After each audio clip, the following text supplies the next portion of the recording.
You're listening to Discography Discussion, episode 117, P.O.D, featuring Bryan Patton of As the Story Grows. Here comes the boom. Hosted by Dan Terry. Ready? or not. And Joe Wren. At some point, you implode and become a black hole. I'm going to be Lemmy before the end of the day, I'm sure. Presented by discussmetal.com. And if you let the music speak for itself, but it only lets you down, then you are ready for this episode of Discography Discussion. I am Joe. That is Dan. Bryan Patton is here from the As the Story Grows podcast. What would you say you do here, Bryan? Oh, man. That's not even my intro. I should really change it. I know, there's a part of it at the end where somebody's like, you got this, Travis. Make him wait for it. Boom! And then I'm like, but it's not Travis, though. He sent me all the parts to redo the intro, but he didn't send me all the parts and all the music. And I was like, well, the music is the most important part. So I just left it the way it is. And yeah, it's fine. Should replace it with like just something like really like something that would just instantly turn off like everybody. We have a theme song that Bob Nana from Braid did, so I should just put that at the beginning. Yeah, I actually do like that song quite a bit. Like I'll listen to the end of the interview just to hear it a lot of the time. I should put that at the beginning. Speaking of a band that I really didn't listen to all the way through to the end, I mean I did because unfortunately that's what we do here. But there were a few albums where I definitely did not want to listen all the way to the end. Here comes the boom. We were talking about P.O.D. or Payable on Death, depending on how familiar you are with banking terms. Con Diddy bye-bye. And that's the last time I get to say that on this episode. Well, before we testify about P.O.D., I want to take this time to say thank you to everyone for listening to the podcast. Thank you for listening and for subscribing. If you are not a subscriber, then you can find everything Discography Discussion at discussmetal.com. We are on Spotify, Apple and Google Podcasts, TuneIn Radio, Stitcher, so if you have an Amazon Echo or Google Home, you have no excuse. Ask it to play the latest episode of the Discography Discussion podcast, and it will. We're also on Facebook and on Twitter at Discuss Metal. Be sure to like, favorite, and subscribe. It really helps us out. It lets us know you're listening, and now Dan is going to tell us all about 5-star reviews. Leave me a 5-star review. I mean, I think we've been friends long enough, and I think it's time. Reviews really are the lifeblood of most podcasts in the sense that you're not going to get recommended or any kind of exposure on all of these various podcast platforms if you don't get any reviews. And we are very thankful that we've gotten a lot of reviews on Apple Podcasts and various other platforms that we've been on. But that's really the best thing that you could do for a podcast is leave them a review and send us a message. Say hello. And now Bryan is going to tell us all about As the Story Grows. As the Story Grows, we've... I feel like we've been killing it lately. We've had a lot of... And like, I'm not trying to toot my own horn, but I feel like we've had some great interviews with... Jason Stinson from Overcome, Tim Mann from Focused, Doug from Roadside Monument this week, Orlando Greenhill from Haviland Railcode. Just like tremendous interviews with these pioneers of the old tooth and nail scene and hardcore, and it's been amazing. Yeah, that Doug Venable one was really good. It was short but sweet. It's kind of frustrating how short that was because both Bryan and Adam from Hopesfall were like, oh, he's great, he'll talk to you forever, and he did not. He was just like, yep, here we go. But no, I like that interview though, and it was so interesting because like Hopesfall's a weird band in that like they have like zero drama in their band, like zero. Like every single time somebody's like, oh, well, why'd you leave the band? Oh, I don't know, I just felt like it one day. Yeah. Like, because I remember when I talked to Adam on my other podcast, he was like, you know, he's like, yeah, you know, I just thought it was my time to leave. I want to do some other stuff. And then you're talking to Doug, and Doug's like, yeah, I just, you know, I was just over it, you know.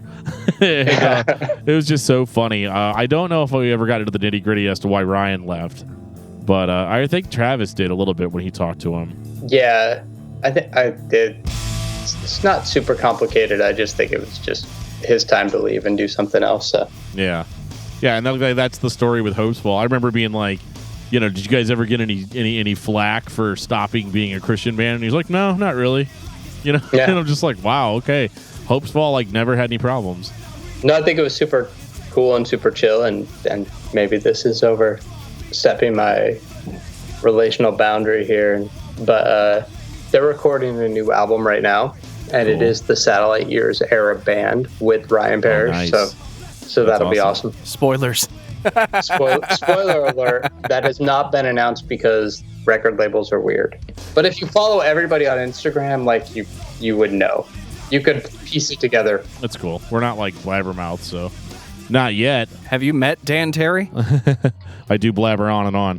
1994, Snuff the Punk. Oh man, Snuff the Punk.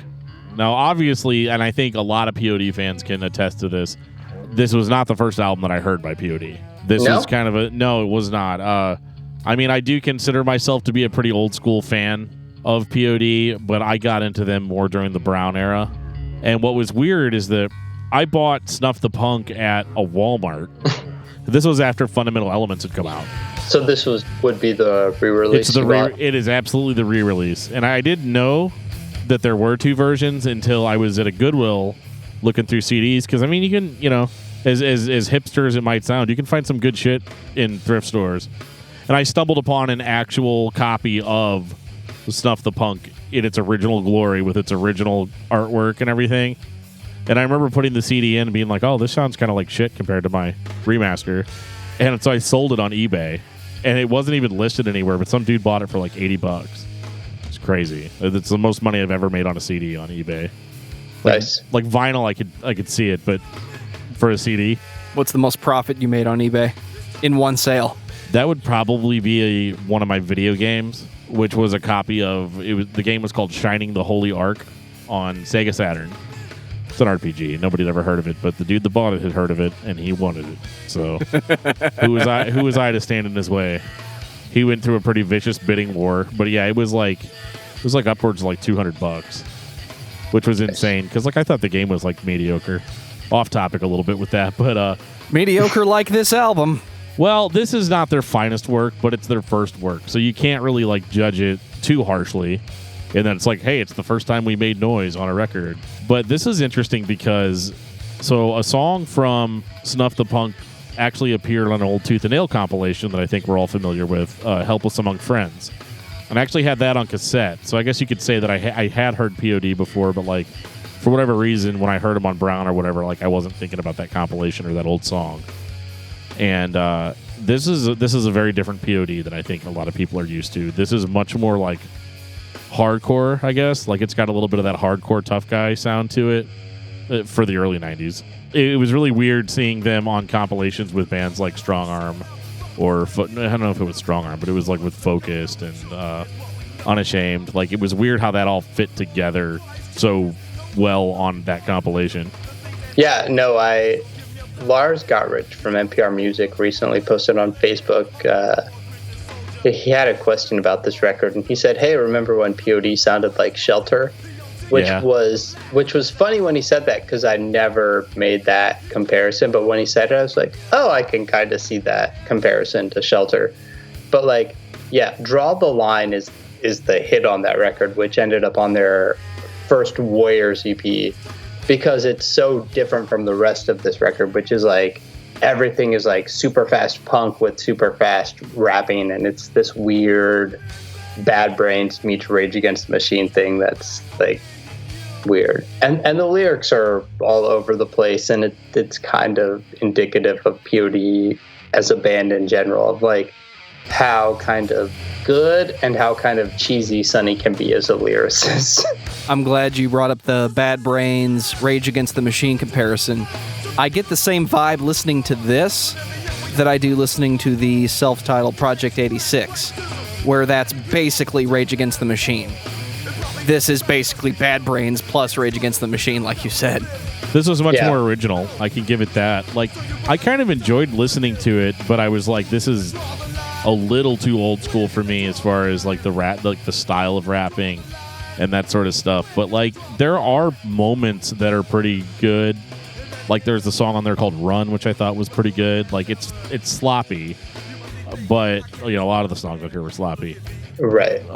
But that's part of the appeal. It doesn't really take away. The sloppiness and the rawness is really what saves it a lot of the time. Just because it was so energetic. Right. You can understand the appeal if it was the first thing from the band you heard and you were not engaged in that style of music or that scene. And you can also, if you went back to it, you can hear the potential in it, which I think is really compelling because it has something from both those perspectives. This is also when they were the most zealous as far as like their faith in music goes.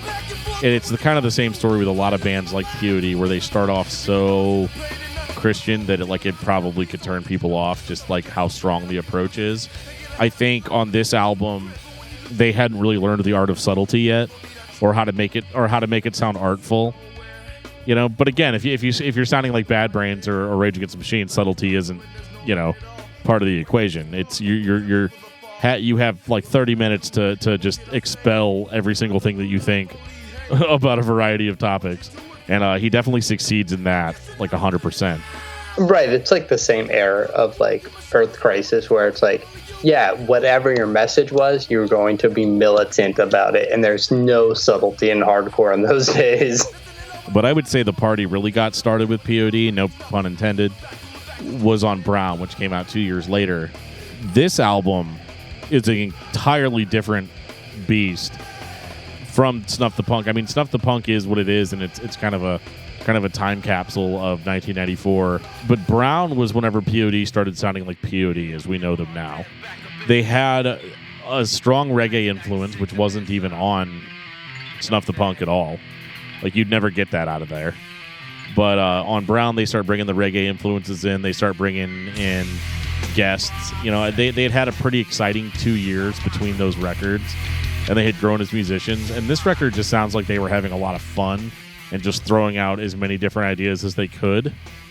Yet somehow it's a pretty focused record overall. A little more rage on this one. But the main thing I've noticed so far is P.O.D. has a tempo where they are at their best. And Brown, it wasn't perfect, but they had slowed down. And they will really tap into that on Fundamental Elements and especially Satellite. But this is where the band just lays back a little bit, sets the groove, and what you get is P.O.D. Yeah, for sure. I mean, like, Know Me was a little weird. They have the intro, and then Know Me's really the first song on the record. But when you get to Selah and you have that classical guitar intro into the song, and you're just like, oh yeah, something has changed about this band, and they've honed their sound a little bit. And yeah, it's funny that, Dan, you say this is a more focused record, because in a lot of ways it feels a little more disjointed and a little more, they're feeling out all the different things they can do and like implementing the reggae and trying to change their sound a little bit. But the moments that work like blow you away and you go, oh, this is a good band. Yeah, I think that was my feeling really when I was listening to it. Is whenever I say focused, I really mean, like, well, there should always be an asterisk, focused for P.O.D. Because this band is infamous for just changing the mood, within 10 seconds of a song. But with Brown, what I really had going on, or what I thought was really good about Brown, was that they sound more like P.O.D. They sound more original. Yes, you can hear the Rage influence. You can hear a lot of that stuff.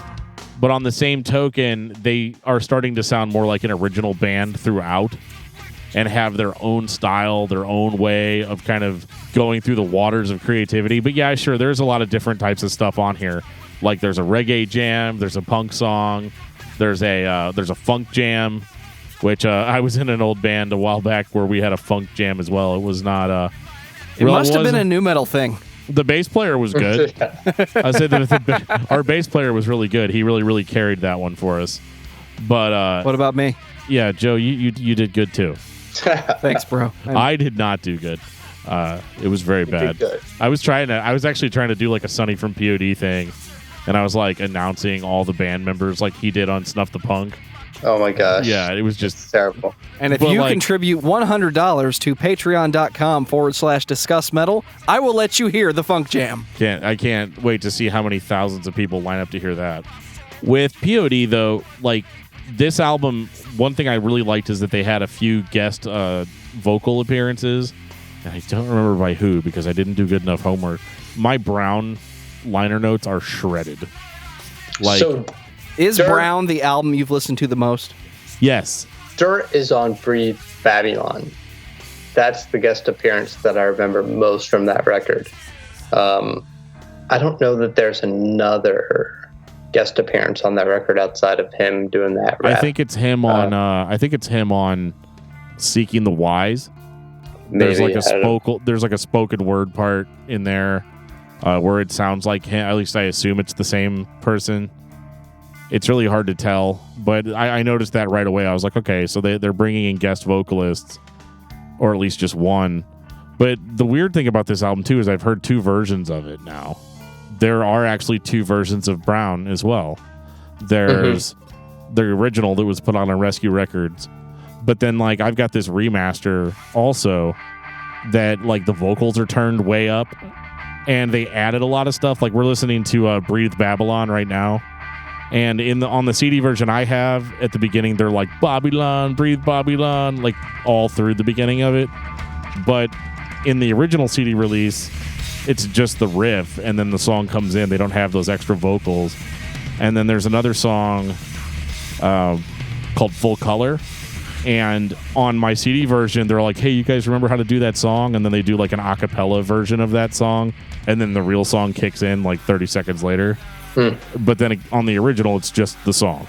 So like that's really weird, and it's not really publicized. Like it doesn't say like you can't find any information about it online anywhere, like what the differences were or why they did that.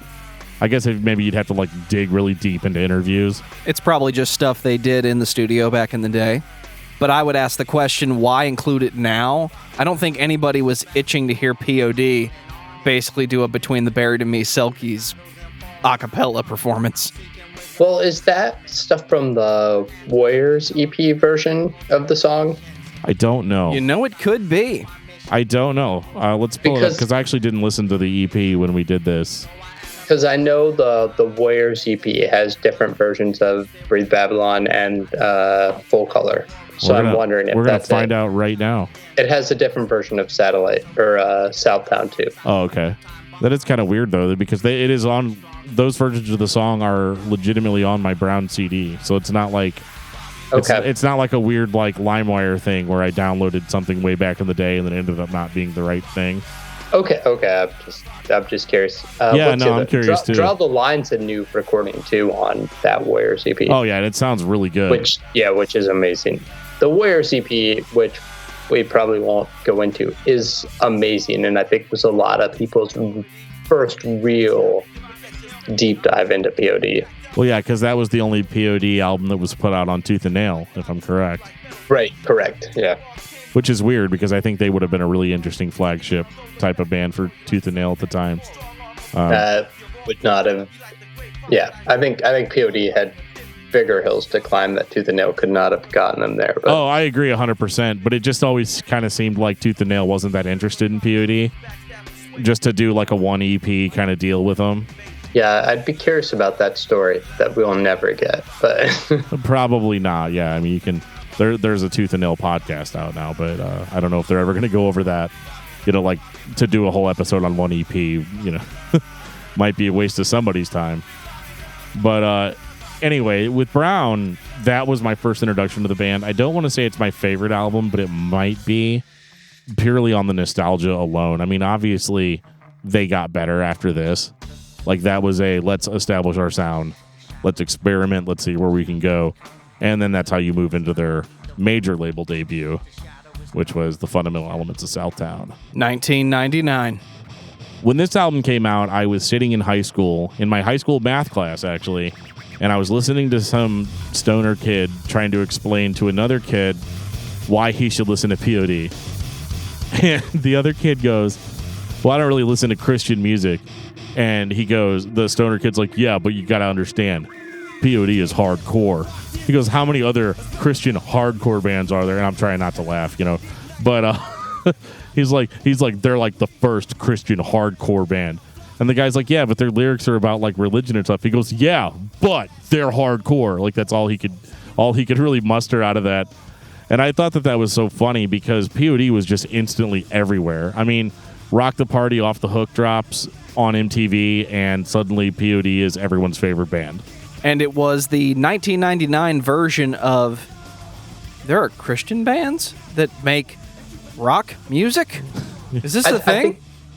I think the thing that like P.O.D. doesn't get enough credit for is breaking that ceiling or barrier of like there's Christian music that isn't shit, right? Like it's like right. There's a whole lot of it. Right. It was like there was a whole scene and genre, and P.O.D. was a part of it. But then like they come out on Atlantic and they have a video for Southtown, which is making waves. But then Rock the Party comes out, and there's this big campaign, and they become the only rock video, I think, or the first rock video to hit number one on TRL with Rock the Party. And it's like they explode, and they opened up this whole scene for, Christian music. Like it made it acceptable for you to listen to a band that claimed Christianity. And it is like, it opened up this whole world.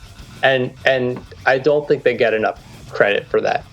Now, what helps is that P.O.D., like that album is really good. I mean, start to finish. I think that there are some weird moments on there. The greetings intro is weird. Checking levels I don't like. All the little instrumental spoken word parts are super weird. But the songs on that record, start to finish, are really good. I mean, Hollywood, Southtown, Rock the Party, Lie Down.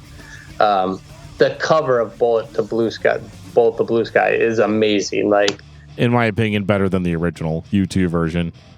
I agree. I think, one, I'm going to say this here, and I've said it publicly before, U2 is super overrated, and Joshua Tree is not U2's best record, and I don't understand why people love it.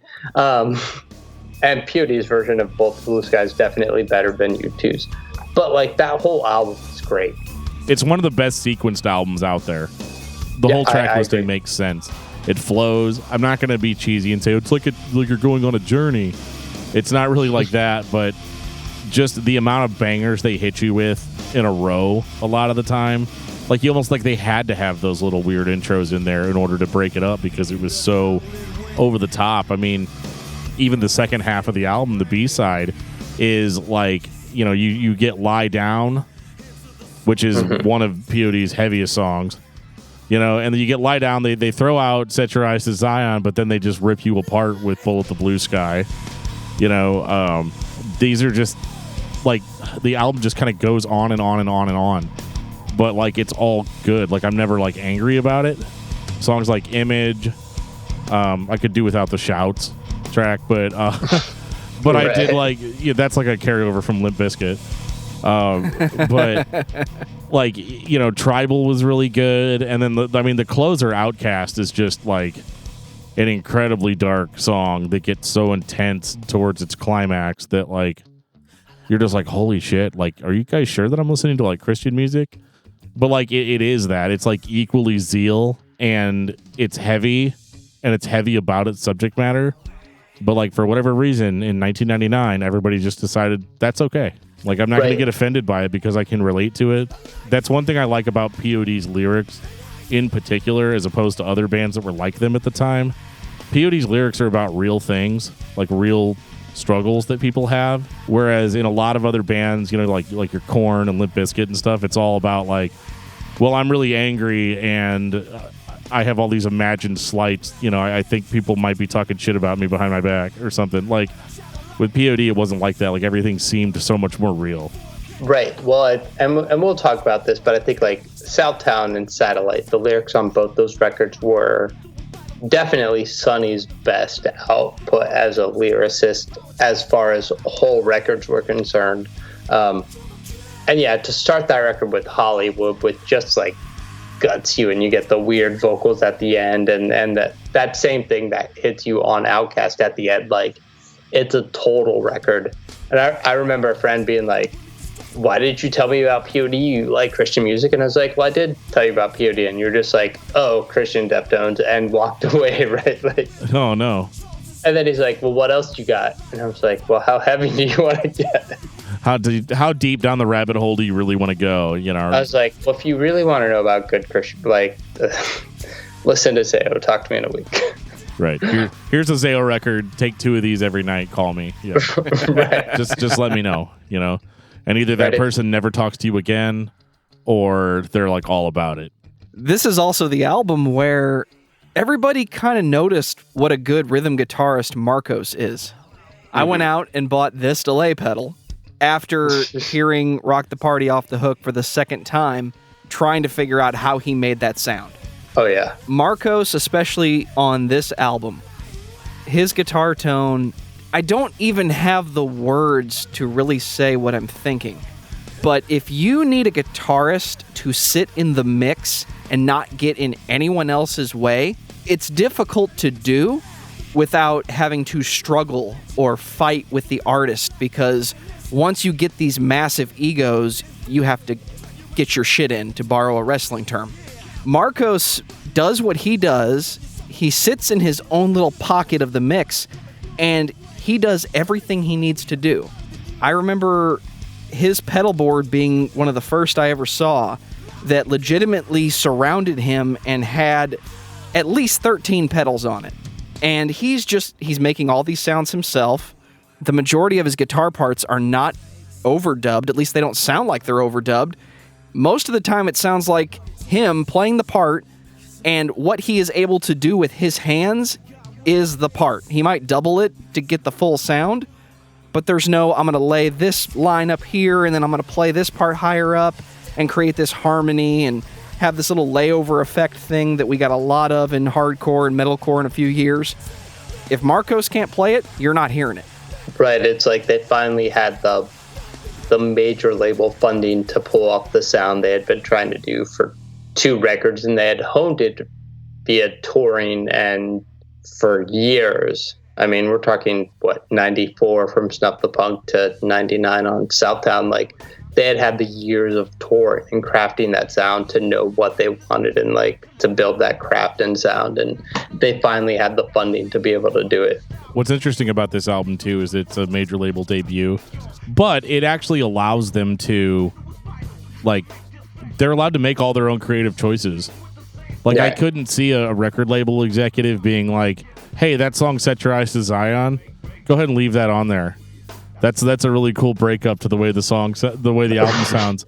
Like, most execs would be like, no, it needs to kind of have the same feeling throughout. Or, you know, there's the reverse, which we're going to run into later with P.O.D, where, you know, you can definitely tell that they were kind of restricted creatively on where they could go with certain things. 2001, Satellite. Are you gentlemen ready to set it off? Well, I think I was. I liked Satellite. At least I really liked it when it came out, and everyone did. It is absolutely the big-time follow-up to Fundamental Elements, and they really are completely in the pocket. Everything sounds really big. Everything sounds really shiny, for lack of a better word. Like, it's like you took the band from... You basically took the band from Fundamental Elements and, like, cleaned them up real good. Like now they're all shaved and wearing suits and ready for work, and they're performing better. Even though I have much more of an emotional attachment to Fundamental Elements, there's no denying that Satellite was absolutely crafted to be a hit, like, from minute one. Right. What you have with Satellite is you take this band that's really good and you just strip them of their hardcore roots. And I don't mean that in a negative way, but you take away that hardcore element of the band and you make them the biggest band in the entire fucking world, because that's what they were at that time. And the record hit at the right time, right? It comes out on 9/11, which seems unfortunate if you were to craft the narrative. But because it's so positive, that first single, Alive hits you and you're like, this is what you need in a post 9/11 world. And every song, Set It Off, Alive, Boom, Youth of the Nation, Satellite, Messenger. Like, the whole thing is just like, could you write a better, more polished hard rock record in that time frame? And the answer, I just don't think you could have. Youth of the Nation is so overplayed, and I always rate it below Fundamental Elements of Southtown because of Youth of the Nation, because I just, like, am tired of that song. And the same thing with Boom, because Boom was in, like, every sports arena ever, right? Like, every sports compilation video. It's like, every big hit you'd have P.O.D's Boom. And, but those songs, you listen back to that record and you're just like, man, what a great record. It just hits on every level. Absolutely. It is such a banger from beginning to end. I mean, even though you say they were stripped of their hardcore roots, which is absolutely accurate, yeah, they still keep it heavy enough for dudes like me at the time to be like, okay, these guys still got it. Because, yeah, sure, you're going to get a song like Alive, and that's not really my favorite song on the album, but then there's Portrait, there's The Messenger, there's Set It Off. You know, some of the without job with HR, like I know, right? Like, look at those guys. But it's so P.O.D. But it's kind of weird too, because like as much of a big hit as this album was, there's like some weird shit on this record. Like Ridiculous is exactly what it sounds like. Like exactly what the title. So you got this guy named Ika Mouse that's on the recording, and it's like the weirdest, craziest thing. So when we did the podcast tonight, I brought my 3-year-old daughter with me. And we were listening to, she's in the other room watching some Disney movie, not Peter Pan. But basically, we're listening to Satellite going down there, and Ridiculous comes on. And she's only 3. She's like, Dad, this is a really weird song. And I was like, yeah, it's really weird because everything else on it is so modern for 2001. And so, like, in the pocket for what's cool at that time. And then the song Ridiculous comes on, and you're like, what the hell is this? And like as an adult, if I heard something like that, like for the first time now, I'd be like, I don't have time for this shit. And, skip. But like, because it was introduced to me at such a young age, I'm like, yeah, no Satellite without Ridiculous. That song makes the album. And like part of that is just me being ironic, but like I still actually enjoy listening to it. And I don't know if that's just the magic of P.O.D. and Satellite or what it is. Right. But it is a kind of a strange indicator as to where they're going to go in the future. Like some of the routes that they take on later albums, you can kind of trace back to this creative decision to include this song on the album. I wish there was more to say about Satellite. I mean, who doesn't know Satellite? Who doesn't have a copy of this somewhere, even if it's in an old pile of CDs in the basement? Like everybody has Satellite. There are 2 bands that everybody talks about in September of 2001, Power Man 5000 and P.O.D. Right, but Power Man's album didn't get released. And Satellite was the album that everyone needed. Absolutely. Right. It was so hopeful. Well, because, I still felt good listening to it, even this week. Like, I'd be on my way to work or whatever, and I'd be like, I'm going to be here for like 12 hours. I don't know what's in store for me. And then I'm listening to Satellite, and I'm like, everything's probably going to be fine. Everything's cool. It's nice outside. It's good. I'm listening to Satellite. The album still has that magic if you're willing to go back that far and really listen to it. And it's hard to believe that it's 18 years old. Like, that makes me feel old as fuck. I don't know about you guys. Oh, for sure. Like Alive still fills you with that, like, hopefulness. And, like, because I have such a connection with P.O.D. and my dad, who recently passed away, like, those songs mean so much more. And you're just like, yeah, there is a hopefulness about it that like on 9/11 it was the perfect record at the perfect time. And like how do you script that? You don't. It just happens. Either it's divine intervention or it's not. It's either an amazing coincidence or there's some sort of divine thing with it. I always just call it P.O.D. magic. They've got that magic sometimes. But sometimes. Well, after this though, they're the biggest band in the world. Where do they go from this? And Marcos pretty much is just like, yeah, I'm going to quit the band. Maybe that's what happened. I don't know if he was fired. He was fired. Yeah. It depends on what year you ask the members of P.O.D. what happened. Absolutely, it is. Well, I remember that was a huge deal. Like, I had a friend that was like a huge guitar player nerd. Shout out to Chris Burke. He was like a massive Marcos disciple. Like, he wanted to play like Marcos. He was all about it. And I wanted to play like him.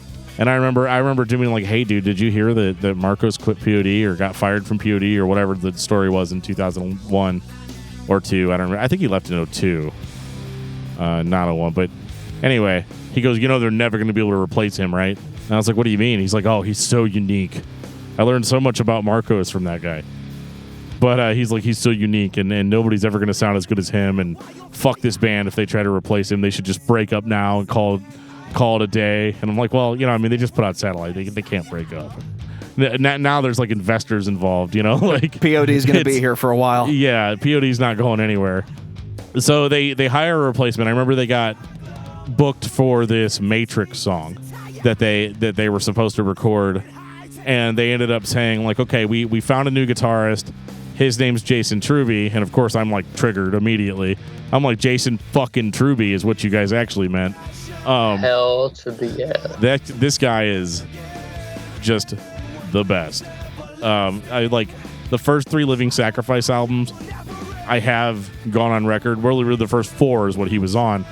But I remember I've gone on record being like, yeah, the vocals are terrible, but like, man, that guitarist, it was Bruce and Jason did all the guitar duties for Living Sacrifice up until Reborn, and or until after Reborn. But all that cool, creepy, melodic shit on the old Living Sacrifice records, that was all Jason Truby. And it was amazing. So I was already a huge fan of this guy. I know he's a great guitar player. I don't know how he's going to sound in P.O.D. because that's like a huge jump genre-wise. Because I'm like, dude, I know this guy. He can play 1,000,000 miles an hour. And I remember they put this song out. Obviously, I didn't expect them to go like metalcore, just because Jason Truby was in the band. But I was very surprised at how similar they still sounded to their Satellite sound. It sounds like P.O.D. Well, the funny thing is, when they announced Jason Truby, I was like, oh, they're going to be metal as fuck. and then they put out Sleeping Awake, and I was like, okay, that's a cool song. I dig that song. Like, if that's the direction they're staying, that's great. And then the self-titled record came out, and I was like, well, I don't like this. Yeah. Like, when they dropped Will You, I was like, well, this, I just don't get it. And like, Execute the Sounds, change, like, the whole thing is, the record is very disjointed. It is, and it's so, I'm just gonna say it, it's so boring in comparison to their other material, which just, like, old P.O.D. records, like even Fundamental Elements, when I go back and listen to it, I kind of hear stuff that I didn't hear before. Mm-hmm. Like little background noises and just like intricate, like a lot of the shit Joe was talking about with Marcos and all the stuff that he was doing on guitar in the background and the cool sounds that he made. None of that is on the self-titled. Yeah.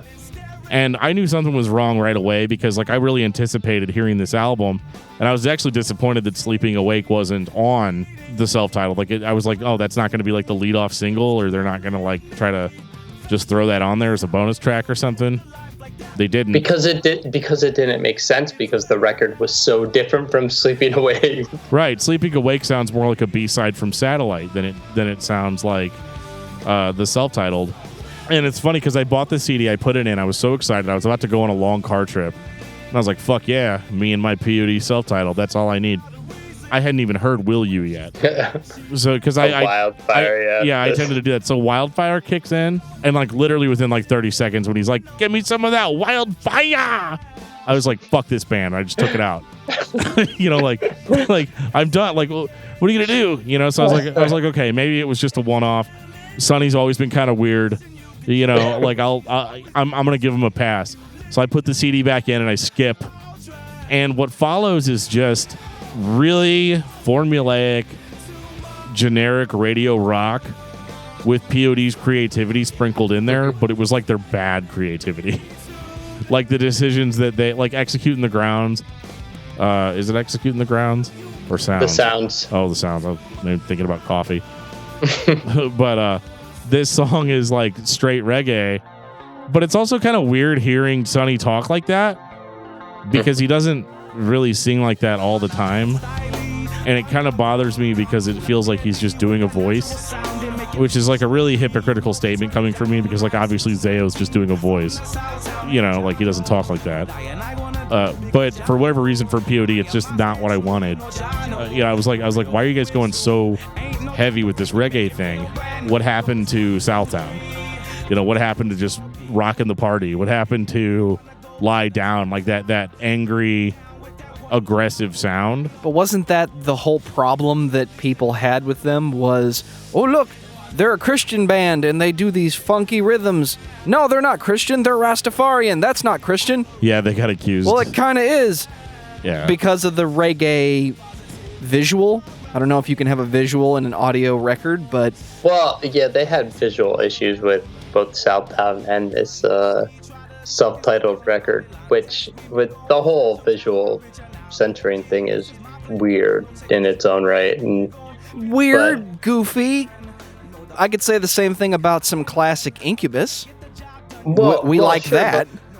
But like, there was a whole Christian bookstore cover of Southtown where they edited the artwork so it was just the Indian face because he was levitating. It was like some weird mysticism thing that like people were offended by. And I don't even remember what was wrong with the self-titled record with the cover art, but that was censored too.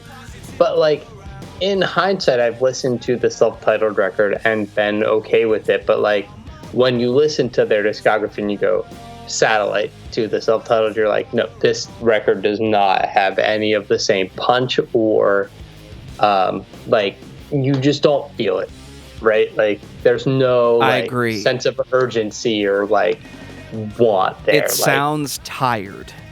Right, like you don't want to listen to it. There's nothing that draws you to it. And that's frustrating because Sleeping Awake doesn't sound like that.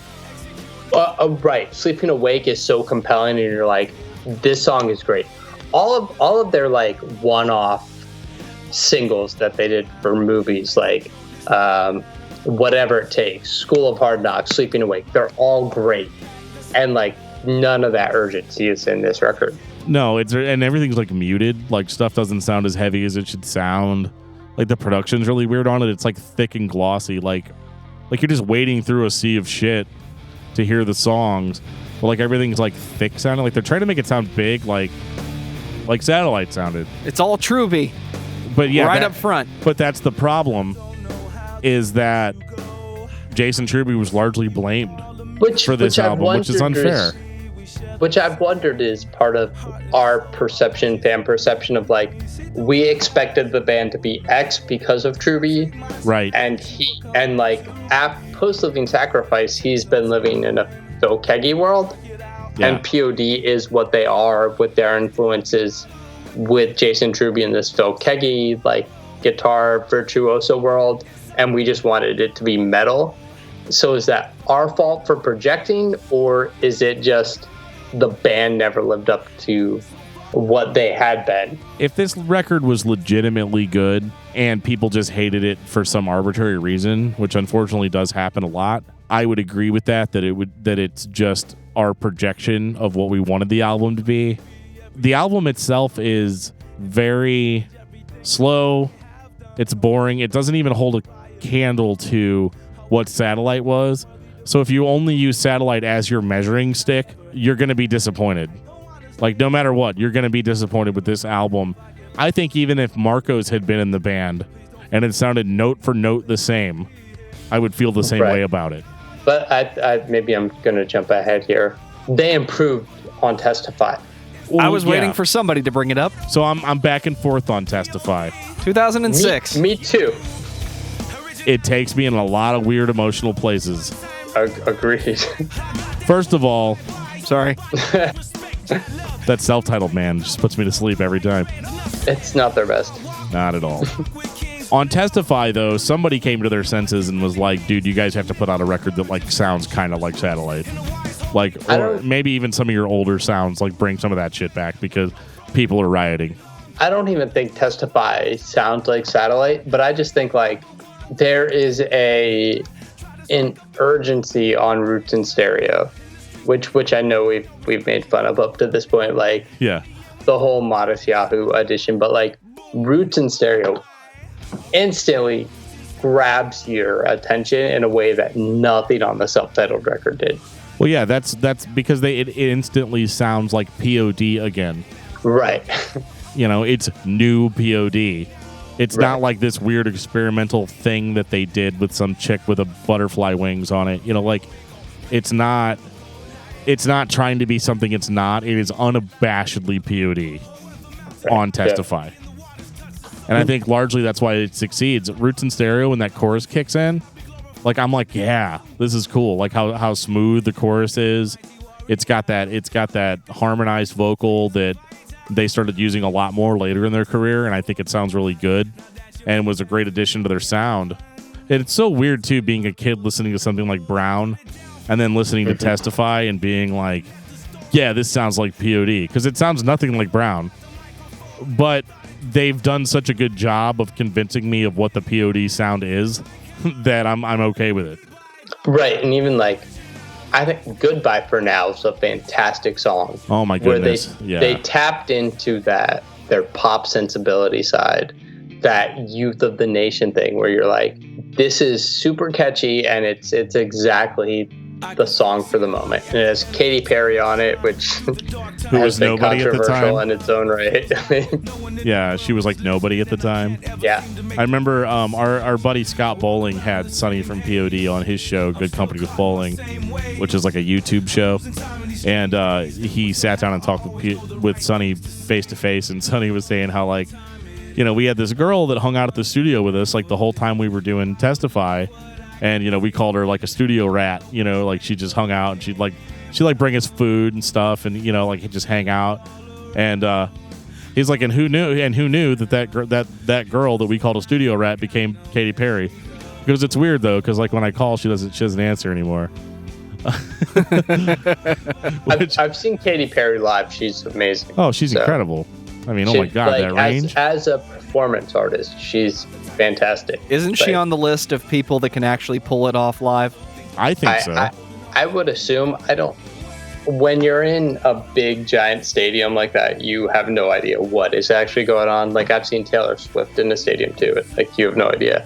But, like, I think that's the other thing that, like, separates P.O.D. This is going back to something not on topic with the record, but, like, they're really good live. Oh, yeah, incredible. Like, the energy is off the charts. Yeah. Yeah. They're almost like they're playing more pop hits, but like they're still very much that band that put out Snuff the Punk. You know, like they're right. Yeah. You know, they're all over the place, and they have no problem like digging really deep back into their catalog, which I always appreciate. Yeah. Testify is really a return to form for them. And I think for all the Jason haters out there that were like, he's never going to be as good as Marcos or whatever, he does a very serviceable job on this record as far as also having the P.O.D. sound. And you might be able to blame some of the issues with the self-titled on the fact that he just wasn't acquainted with the band yet. You know, he hadn't sat in a room with them forever, you know, hashing out song ideas and getting a feel for what P.O.D. was all about. So, like, I give him a little bit of credit there. But I think he sounded a lot better on this record. And it's hard to say because it's like I'm criticizing Jason Truby, who is a better guitar player than I will ever be, you know, and is a guy that I have massive respect for. But he sounds really good on this album, and it's just weird that I'm giving him an attaboy for playing like this type of rock when I've heard him play shit that's just like so technical. The thing I feel worst about for the Truby years of P.O.D. is like his best songs were Sleeping Awake on the Matrix soundtrack and Going in Blind on their greatest hits, Atlantic years. So like, I'm like, your two best songs were compilation songs. Yeah, it's unfortunate. Yeah. But it is what it is. I mean, P.O.D. is very much Marco's band as far as the guitar sound and the way everything was presented. And I think that Jason did a really serviceable job of continuing on with that tradition. Yeah. You know what I mean? It's like you hire Jason Truby. Like, you really kind of can't go wrong. This record, though, I go in a lot of different directions with it. I think the first half, like the A side of the record, is really good. The B side, on the other hand, you've got songs like On the Grind, which is just a really weird song. It's interesting. It's weird because like the first time I heard it, I was like, what the fuck? And then I've listened to it a bunch more times and I was like, no, yeah, I kind of like this, and I do think that it is on brand for P.O.D. I think Teachers is a great song. Yeah, Teachers is great. Yeah. Yeah, fantastic. The only issue I really have with this song is that, this album is that they never go heavy again. No. Like in comparison to Satellite, which still had songs like Portrait and The Messenger and like a whole bunch of like Set It Off, like really heavy songs with screaming. As meat headish as that sounds, that did used to actually be part of the P.O.D. sound, and now it's just not there at all. So what you get with this is kind of a it's a P.O.D. that you need to kind of get used to because that's probably what you're going to be stuck with for the next few albums. And some days I'm into it because I still like the smooth P.O.D. I like the smooth and the heavy P.O.D. I'm fine with both. But like Satellite was smooth and heavy, and Testify is not. Not at all. It is smooth but not heavy, right? So like you can find that balance, which I think they do later. But do you think that Testify would have been a much smarter follow-up to Satellite? Because I almost see Testify as the natural progression from Satellite, whereas the self-titled is just kind of off on the side. I think we would have hated it. I think Testify would not have played well post-Satellite. There was no way to follow up Satellite. Right. In a post-Marcus world, there was no way to follow up Satellite. And I think Testify, Roots in Stereo would not have played well as the first track on a P.O.D. record after Satellite. You've been like, after what the Set fuck It Off? is this? Yeah. Right. You'd be like, who are you guys? So do you think that Testify largely succeeded then because they had kind of a bad album before that, and then we were just happy that they sounded like P.O.D. again? I don't know. Testify came out and I largely ignored it because I was so turned off and my musical styling had shifted from P.O.D. where I did not even mess with Testify when it came out. Sure. It only came to it later. Whereas like I had heard Goodbye for Now and Roots in Stereo and I was like, oh, those are fine. But like I was not invested in P.O.D.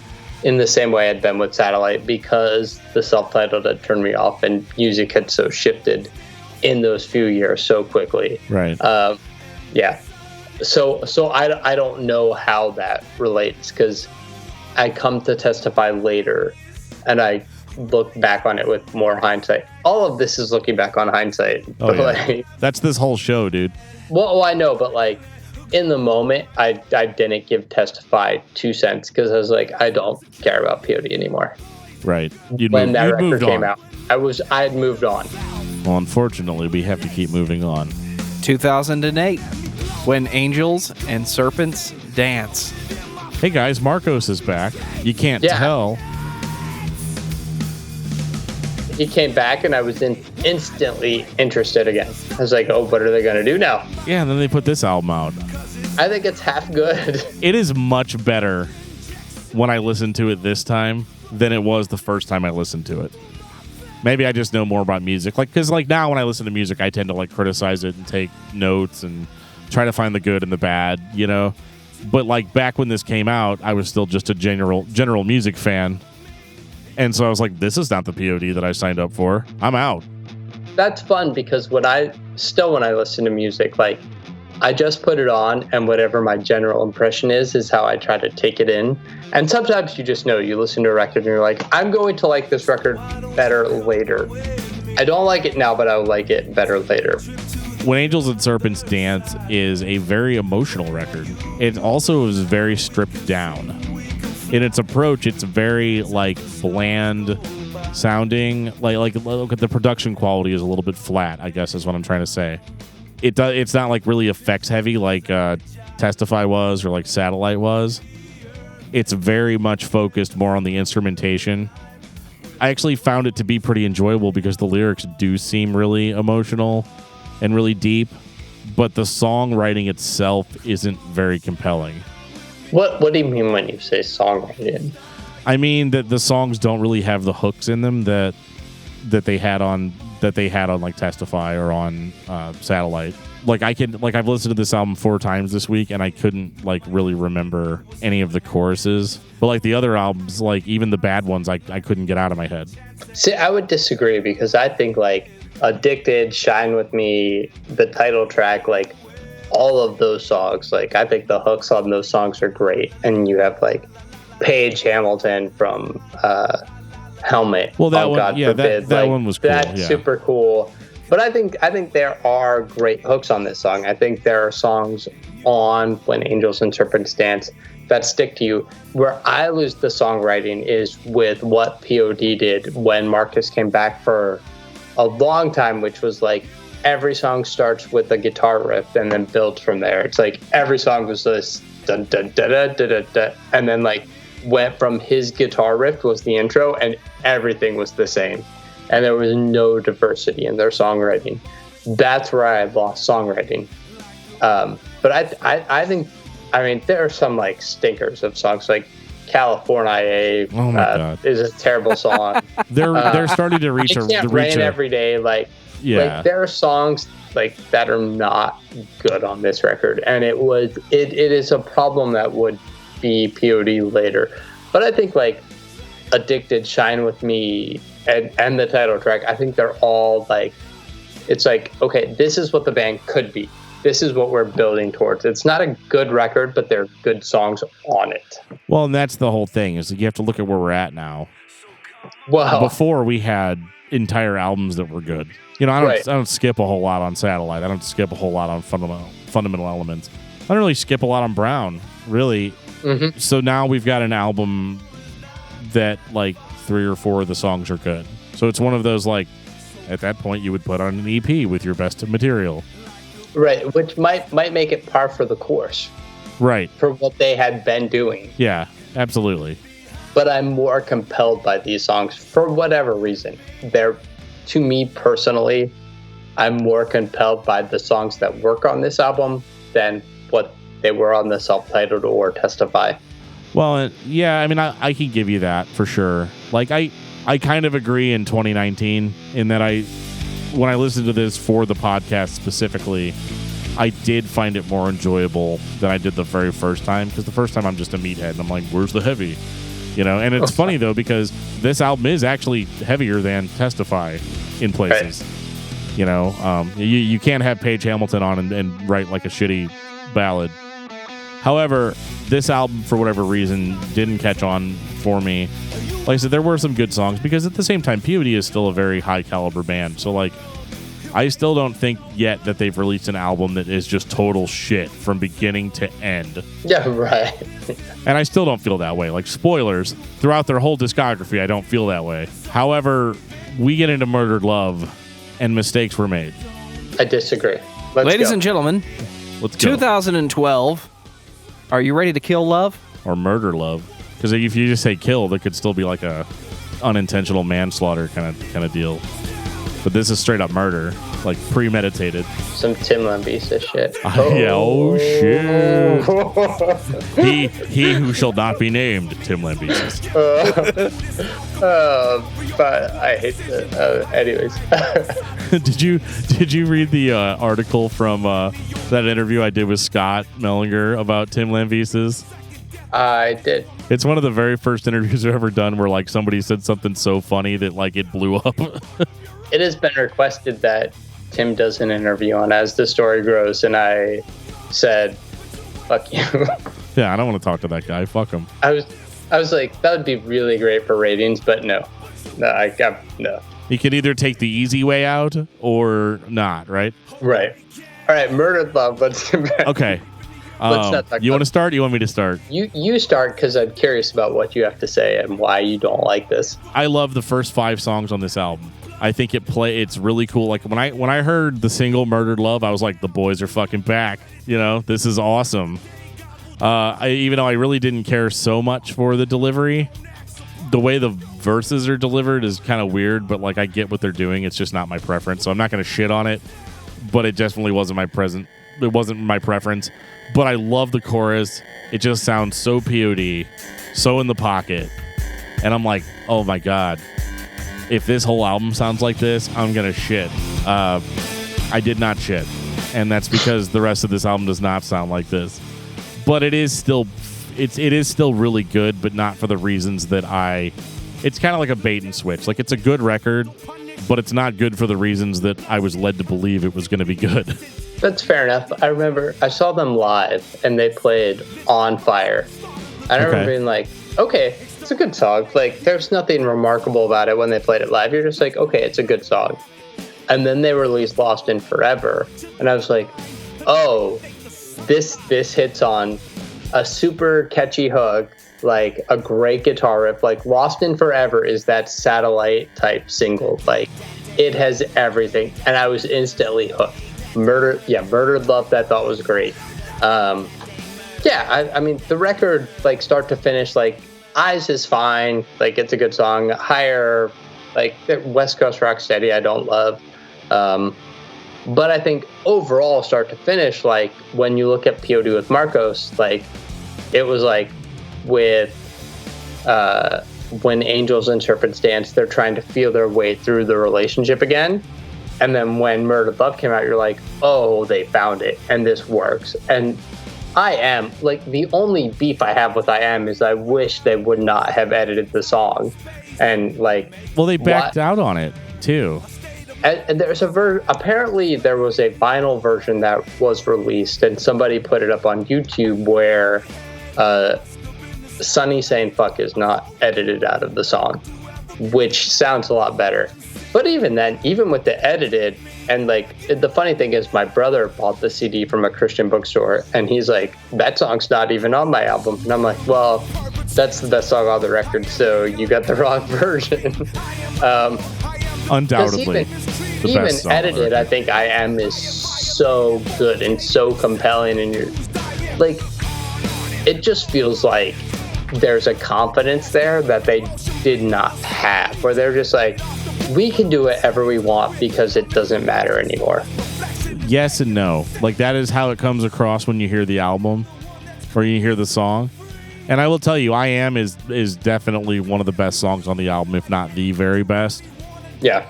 But like, they kind of went at it a little bit half-assed in that, like, they announced, like, we're going to have a song on it where we say fuck.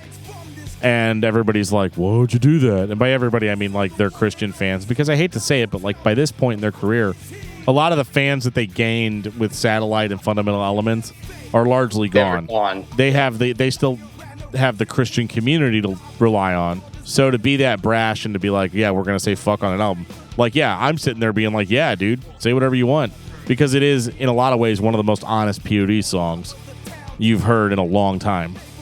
Like, it's gimmickless. And it's very, like, it's very religiously zealous, too. So, like, the Christian fans really should be behind a song like I Am. But for whatever reason, they're not, because there's this arbitrary thing in there that they can't look past. But, yeah, I think the decision to edit it was stupid, because that was kind of them going back on the bold choice that they made. Yeah. And then if you buy the deluxe version of this album, this song's not even on it, and is instead replaced with two other songs, which I'm like, that's the very first time I've ever heard an album with a cut song be referred to as deluxe. Like, deluxe means I got, like, all the B-sides and shit too, right? So, like, I feel like they half-assed it with that, because, like, at some point, because if they had wanted to, they could have just been like, no, this is what we released, we stand by it. And I'm curious why we would come out and announce that we're going to do something controversial. Because you have to try to soften the blow some way for your more conservative Christian fans. That's why. Because you're trying to soften the blow, and to say it's edited. It's there, but it's edited. Like, you're trying to soften the blow to make people okay with it, even though there was going to be this whole record release that didn't include it. But, like, it's a way to say, yeah, we did this, but, like, it's to try to not kill what you have, which all of that might suck, but it does not change how I feel about the record and that song. Like, what they did going into it does not change how I feel about the song in general and the album as a whole. That record is the closest you're going to get to Satellite, right? Like, 100%, yeah. Like, it really is. And I can understand them editing it, but at the same time, it's still like, and again, yeah, the rest of the album is not affected by all of this. This is just like a side arbitrary thing. But it's so funny that, like, to me, I just feel like if the attitude was like, well, we don't give a shit, we're just going to say what we want to say. Like, they're not the only Christian rock band to ever put a cuss word on their album. Like, you know, like, there was no, that, like, Norma Jean said fuck on their newest album and nobody said anything. Right, you know? Right. I didn't even realize it was on that song, and I'd listened to that record 1,000 times, and then somebody mentioned it as an aside, and I was like, Norma Jean dropped an F-bomb? Like, I know Corey curses all the time, but, like, I listened to that, and I was like, oh, no, of course it did. Everybody keeps telling me that, too, and I've listened to it probably equally as much. He's not saying it. It actually sounds more like he's saying, I'm not fapping around, which is even funnier. And probably even worse. Hey, y'all. It's like even more Cool, dude. if he really did say fapping, like do that in your private. yeah, if he actually said fapping, then like that's like even more Corey. If you ever followed Corey Brandon on Twitter, it's a experience. I could say that. Their next album, The Awakening, was very different for P.O.D. I never thought P.O.D. would ever attempt to put out a concept album. This album is filled with sound, like it's not even sound samples, because it's not like just out of context clips. Like they had actors perform lines, and like they made all of this content to go in addition to the actual music. And it's kind of your like post-apocalyptic New World Order. It's actually very Christian if you read the lyrics, because they talk about like the New World Order and the end times and all that stuff. This was so weird, and I was not expecting this album to sound like this, because to be honest with you, before we did this episode, I had not heard it. Like, I didn't know that it existed. So in saying that I've only listened to it once or twice, I'm going to take my own stab at it. This is kind of cool, but at the same time, as far as the songwriting goes, the P.O.D. that's hiding in all of this, they're telling an extremely dark, gritty story, but they're still making like P.O.D. decisions with some of the song choices. So like I feel like sometimes the theme that they're putting forward in the album does not match up with the actual theme of the songs being played. If you cut out all of the weird skip parts between the songs, I think it's a better record than it plays. All of the spoken word skip parts are terrible, straight up. And it's like every time I listen to this record, I have mixed feelings, because I think they're good songs, but I think what they tried to do was too far. I wasn't a fan of it when it first came out. Getting to listen to it again this week, I like it more, but it's Travis's fault. Travis introduced me to Candiria. I don't get a Candiria vibe listening to this album, but I want to hear that type of concept in it. It's a heavy metal album that has dramatized pieces thrown in for creative reasons.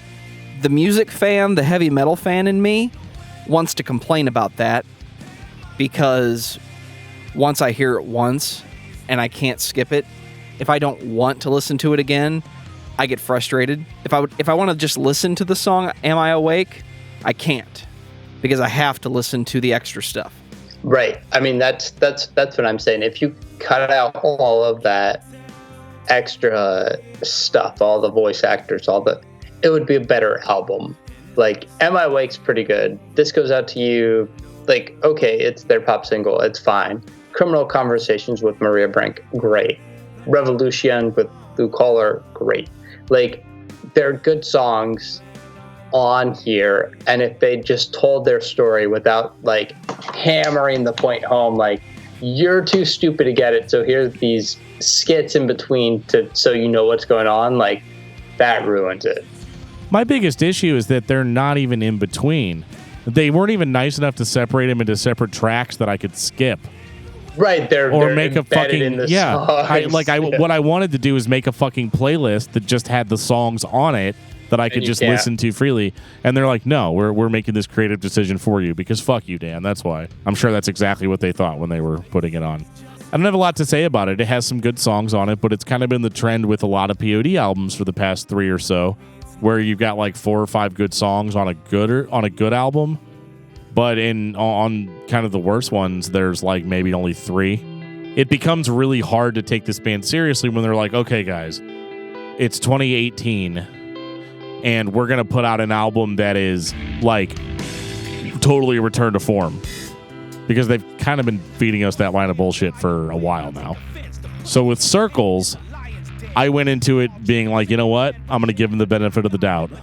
And unfortunately, I was a little disappointed, because I feel like there are moments on this album that are very much that comeback. However, in 2018, for whatever reason, Sonny's lyrics have kind of deteriorated for me. Like, he used to sound really cool and modern, and now his stuff just comes across as pure cheese. I think it's a throwback, because like the lyrics that are on Circle, and some of the lyrics that are on When Angels and Serpents Dance, and some that are on Murdered Love, like, if you look back to Brown and to Snuff the Punk. Like, it's kind of the same sort of thing, this like call and response of like our name and like referencing where you're from. Like, it's a weird throwback where it's like he's never evolved. Like, he has these moments, and I think like Southtown and Satellite, he was killing it, and those were the best albums lyrically that we've gotten from him. But like, yeah, lyrically, I try not to judge records instinctively on the lyrical content, because I'm like, that's not what's drawing me in anyways. So I try to ignore that. But with bands like P.O.D, it's hard because it feels like it's such an important part to it. It's clear it's not growled vocals. You can't really ignore what he's saying necessarily. Circles is fine. It's middle of the ground. I didn't love it, but it was like, it's fine. It's P.O.D. I don't hate it. Like, it's enjoyable enough. Like, I'm not gonna delete it from my iTunes library, but it's like, it's there. The only difference was the closing track on the album. When Home came on, I was like, holy fuck, P.O.D went like super hardcore on this song. I was very surprised. It was one of those like, hey, are you still awake kind of moments. Right. And I was completely shocked whenever I heard it, because I was like, holy shit, guys. Like, is this like some kind of lead in? Please tell me this is where you're going musically. Right. It's like, you wish they had done a whole album like that, because it's so interesting and heavy and compelling. You're like, why did you wait for this to be the last song on the album? You could have done this shit with Truby 4 albums ago. Right. So true. So frustrating, though. Like, it's great, but it also is very much like I had to wait through an entire album for this. Some of it was good and some of it wasn't so good. And then you give me this fucking awesome closing song, and it's like, well, that's it. Good night. Right. But we can look at this in a totally different perspective, too, though. Because I've complained throughout this whole discussion about how, oh, well, there's only 3 or 4 songs that sound like the old stuff or whatever. But at the same time, all artists change. Their sound will change over time. This is a constant. There's no way around that. So in a certain sense, shouldn't P.O.D be complimented in that they still take a little bit of time out despite their experimentation to still give the fans what they expect to get from P.O.D? I think so. If you're a fan of this band and you've been around this long, you listened through the Jason Truby years, and you were excited when Marcos came back, you need to allow the band to do what they want. And honestly, I think they deserve respect for giving everybody that one thing that they like from the last album. Norma Jean did the same thing. They just do it at the top of the record. Yeah, but they actually said, fuck, Joe. Or FAP. Jury's still out. Yeah, but that last Norma Jean record is definitely their worst record. Oh. In my opinion. You and Joe might have to fight later. That's Joe's favorite record by Norma Jean. I'm coming to your house. Just, hey. That's a long drive. Real quick, I know this is a side. What makes you think I'm going to drive? I know this is a side story, but what album would you consider to be Norma Jean's best album? I'm super unpopular. I'm very emo. It's Anti-Mother. So. Okay. No, I mean, it's a mix between Anti-Mother and Meridional. So both of I go back and forth on those two. But those are 1 and 2. That's respectable. That's respectable. Don't be surprised if there's a shark at your job on Monday. Well, I like Wrongdoers a lot too, but yeah, I mean, obviously I'm a meathead, so my favorite album's Bless the Martyr, Kiss the Child. But we did that episode already, so we'll go past it. Let's just say this. I love Bless the Martyr, Kiss the Child, but to be honest, it's a completely different band like than what Norma Jean is, now. I think Corey, Norma Jean, and The Chariot were both better than Bless the Martyr. Okay. That's fine. There you go. That's fine. That's it. It's nostalgia. I also don't think Reborn's a very good record. But really? You like the hammering process a lot more? I do too. Yeah. They were still finding their footing because Reborn was largely just a thrash album with hardcore screaming on it. Yeah. And thrash is great, but kind of boring too. Hammering Process had a lot more elements to it. It had a lot more going on for it. Anyway, now that we're done revisiting, revisiting past episodes we've done, but we didn't talk about it with Bryan, so it's new. It's an exclusive. Final thoughts on P.O.D. Ooh, final thoughts. Bryan Patton of As the Story Grows. Oh man, I think they've had a long career, and they've continued to release great songs throughout that career. It's been inconsistent at times, but you're not going to deny their legacy, and I think they continue to release good songs. And what more could you want? Dan, what about you? What more could I want? I want a lot of things. I want every band to play exactly what I want them to play. In the case of P.O.D., I largely agree, though. I don't think that they have ever had a massive falling from grace. I don't think that they've ever been, like, total shit. Like, they released an album where I'm like, what the actual fuck were you thinking? I never have that with P.O.D. because a lot of the elements of P.O.D. that we talk about that are, like, weird or out in left field aren't really all that weird, not a left field, because you can go back to Snuff the Punk and Brown and find them. You know, it's all there in the beginning. A lot of the times I've been using on episodes about how certain bands have a grab bag of different tricks that they use throughout their career.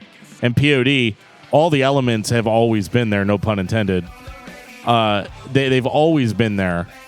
You just have to look far enough. And they've taken some of those ideas further than I think maybe they should have.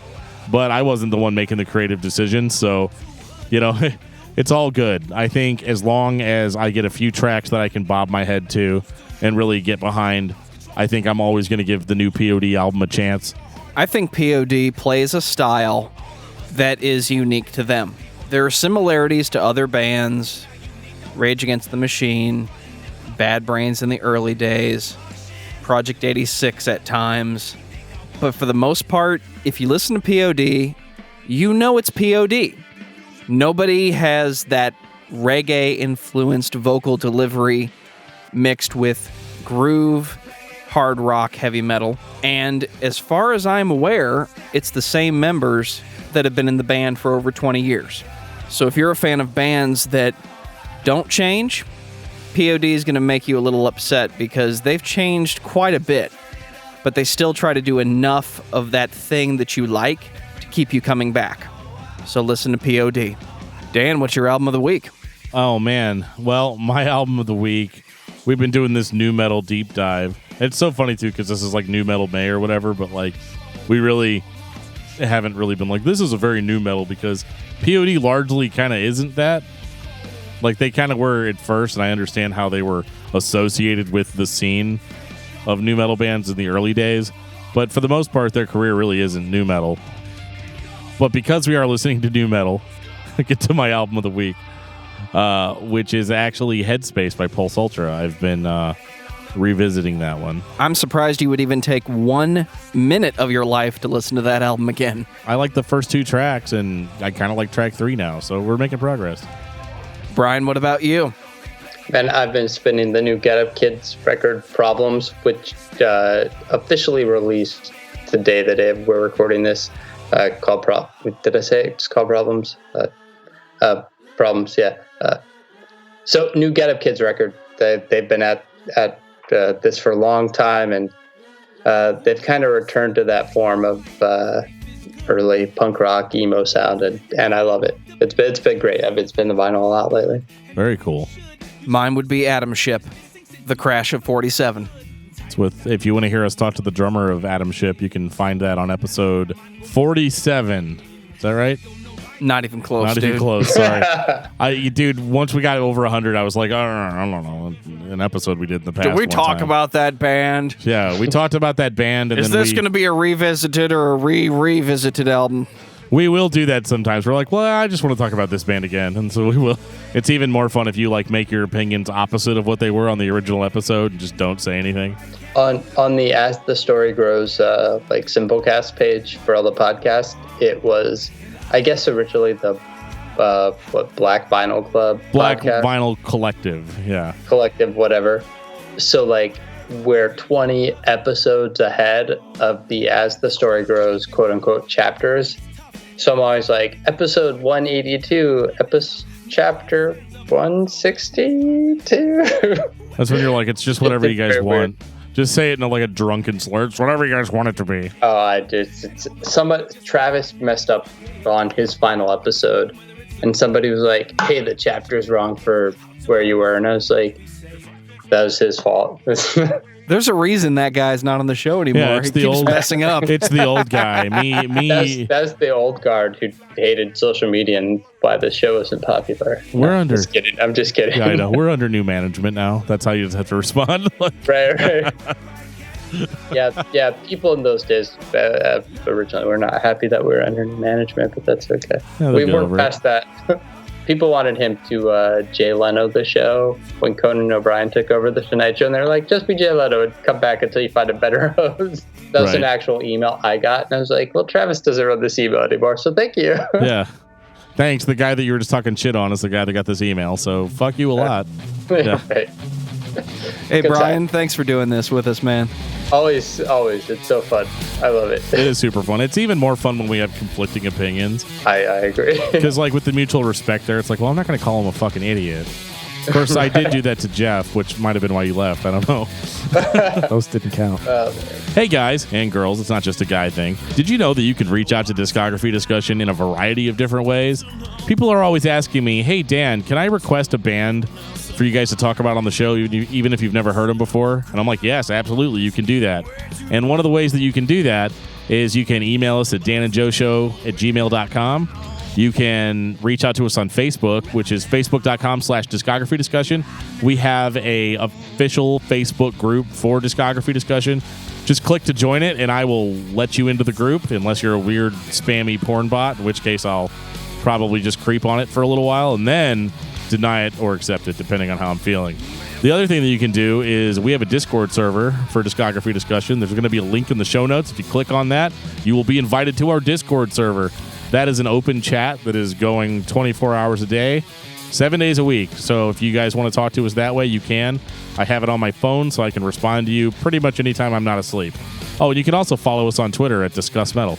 And on that note, this has been episode 117 of Discography Discussion. Thank you for listening. You can like us on Facebook and follow us on Twitter at discussmetal. Subscribe to our podcast everywhere you listen to podcasts, including Google Play, iTunes, and Stitcher. Visit discussmetal.com for all things Discography Discussion, and please send questions and comments to danandjoeshow@gmail.com. If you are not a patron, you can become one at patreon.com/discussmetal. We have some sweet perks. Give me your money. Oh, new metal. Oh, yeah. Bryan Patton and As the Story Grows can be found at asthestorygrows.com. Subscribe everywhere you listen to podcasts.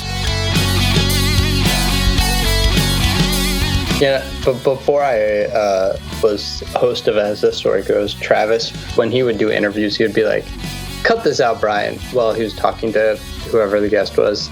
And oftentimes it would be interesting enough where I would just be like, cut out him telling me to cut it out and just leave whatever he said in, because I'm like, this is good. I don't know. Did he ever come back and be like, why the hell did you cut that out?